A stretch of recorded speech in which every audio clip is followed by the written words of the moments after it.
Perkenalkan, nama saya Marvelo Tanza. Pada saat ini, saya akan membahas sejarah musik pada zaman barok, klasik, dan pada zaman romantik. Yang pertama, musik pada zaman barok. Istilah barok untuk pertama kali dipakai sebagai nama gaya kesenian dalam buku Encyclopedia karangan Denis Diderot pada tahun 1750. Diartikan menurut kata Portugis, yaitu baruko, yang artinya bulat miring atau lonjong. Kira-kira bentuknya seperti mutiara. Awal masa barok di sekitar tahun 1600 cukup jelas sebagai awal gaya musik baru, dan orang pada waktu itu merasa bahwa mulailah masa baru dengan perasaan dan pikiran baru, yaitu setelah zaman Renaissance. Sebaliknya, akhir masa barok tidak begitu jelas.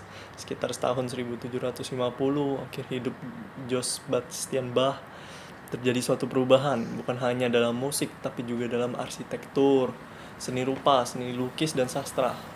Secara lazim, zaman barok dibedakan menjadi tiga. Barok awal, kira-kira 50 tahun dari 1580 sampai 1630. Barok tengah, kira-kira 50 tahun dari 1630 sampai 1680.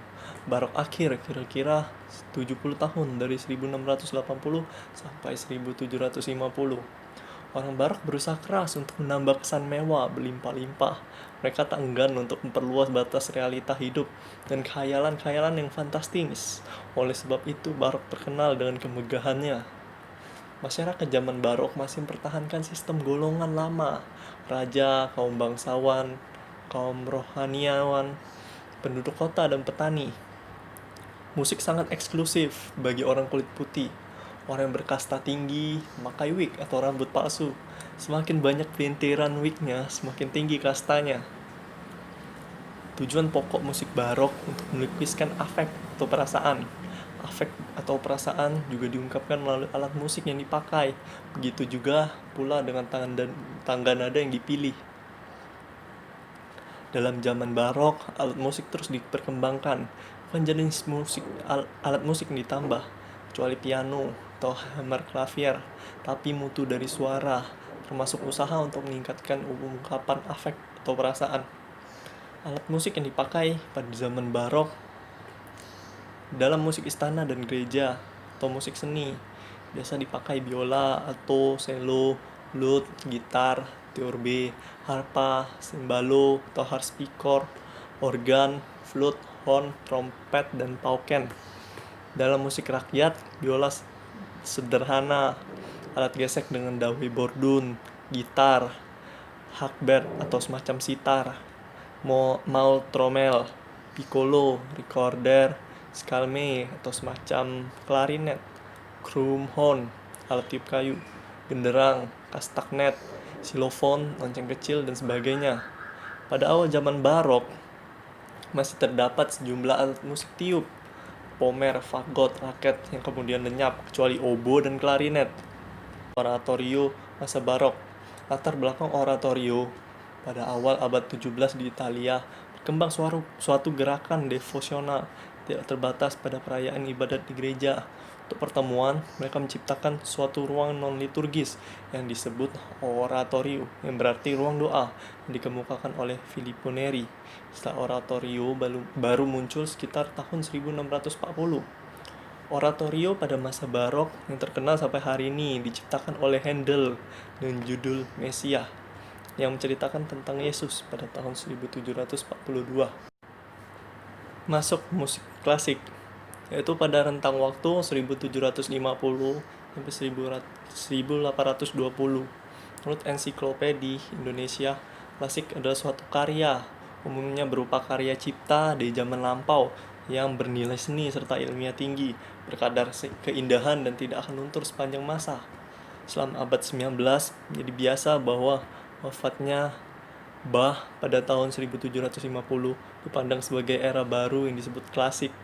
Namun, pada tahun 1730 berkembang gaya galan yang ingin menjauh dari teknik kontrapung atau polifon Bach dan Handel.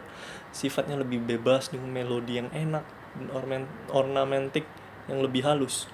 Dengan demikian, terdapat suatu masa peralihan yang disebut rokoko atau praklasik selama 30 tahun dari 1730 sampai 1760, sebelum masuk ke klasik awal selama 20 tahun dari 1760 sampai 1780, dan klasik tinggi selama 40 tahun dari 1780 sampai 1820.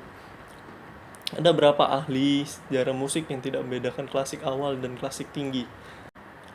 Oratorio masa klasik, oratorio Italia.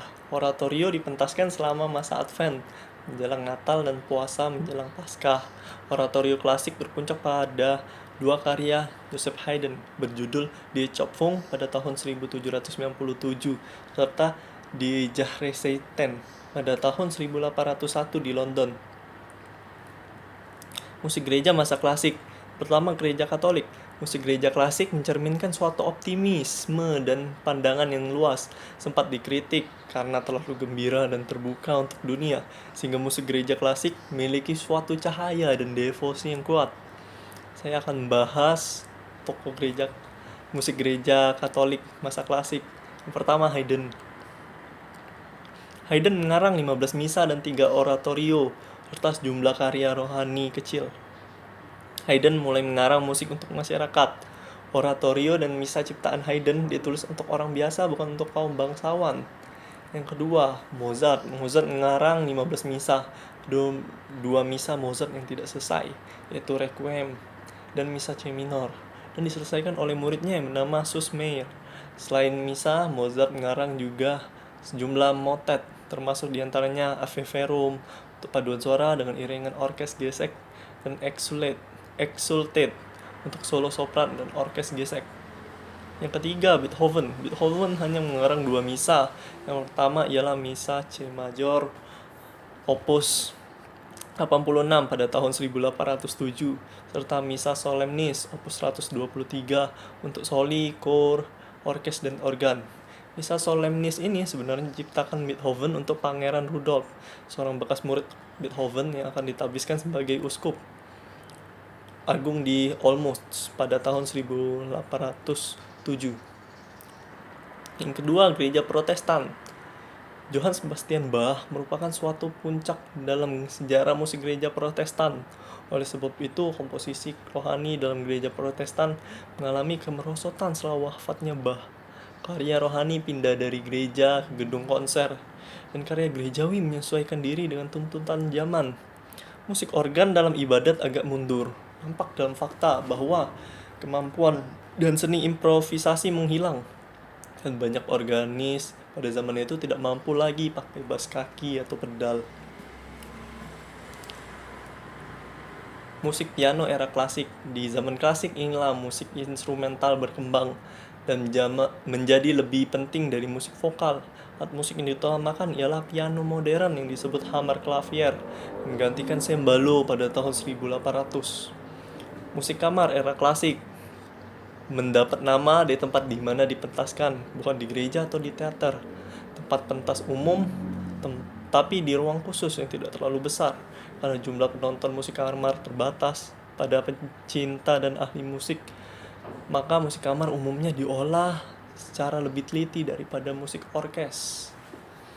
Kombinasi yang sering dipakai musik kamar era klasik, biola dan piano, sehingga Haydn, Mozart, dan Beethoven mengarang sonata untuk biola dan piano.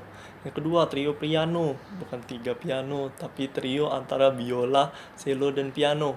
Cello diperlukan untuk memperkuat nada bass, karena bass piano pada waktu itu belum kuat. Yang ketiga, kombinasi antara trio atau kuartet gesek. Musik kamar tanpa piano, khususnya kuartet gesek, termasuk jenis musik khas yang dihasilkan oleh klasik. Dalam kuartet gesek, 3 atau 4 pemain mendapat part sendiri-sendiri, namun bersama-sama mereka menciptakan suatu kesatuan harmonis, di mana peranan masing-masing ditingkatkan. Yang keempat, musik tiup.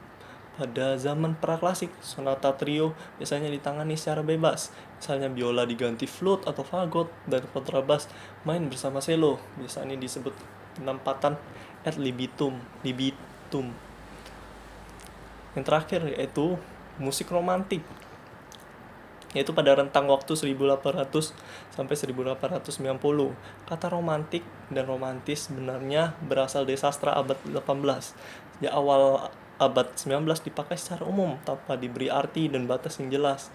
Apakah ini dimaksudkan suatu gaya, suatu teknik untuk bentuk tertentu, ataukah hanya suatu sikap saja, terutama dalam kesenian? Perkembangan musik romantik seluruhnya dapat dilihat dalam fase-fase, yaitu pertama, romantik awal selama 30 tahun dari 1800 sampai 1830. Yang kedua, romantik tinggi selama 20 tahun dari tahun 1830 sampai 1850. Romantik menjadi umum di seluruh Eropa pada sekitar tahun ini, dengan tokoh-tokoh seperti Chopin mengikuti perhatian para pecinta musik piano. Di Italia, Paganini menunjukkan kemahirannya pada biola, dan di Jerman, Francis Liszt emosinya dalam permainan piano. Ketiga, romantik akhir selama 40 tahun dari tahun 1850 sampai 1890. Musik pada pergantian abad dari tahun 1890 sampai 1914. Akhir zaman romantik berbeda-beda di tiap tempat. Namun, musik atonal dari Schoenberg merupakan suatu garis yang cukup jelas pada tahun 1907, dan awal Perang Dunia I merupakan suatu batas definitif.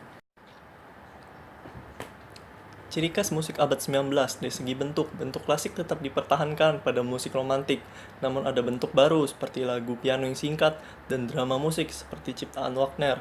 Dari segi harmonik klasik diperkembangkan dalam harmonik romantik dengan ditambah nada kromatis atau alterasi dengan enharmonik sampai batas tonalitas. Dari segi melodi musik romantik tidak jauh berbeda dengan musik klasik, di mana umumnya suara atas menguasai seluruh musik. Dari segi ritmik, di bagian ritmik inilah musik romantik berbeda dengan musik klasik, di mana selama zaman klasik ritmik dikembangkan secara teliti karena ikut sebagai sarana ungkapan, namun romantik mengabaikan bagian ritmik. Dari segi warna suara, romantik lebih mengutamakan alat tiup untuk menciptakan suasana yang sakral seperti tuba dan trombon.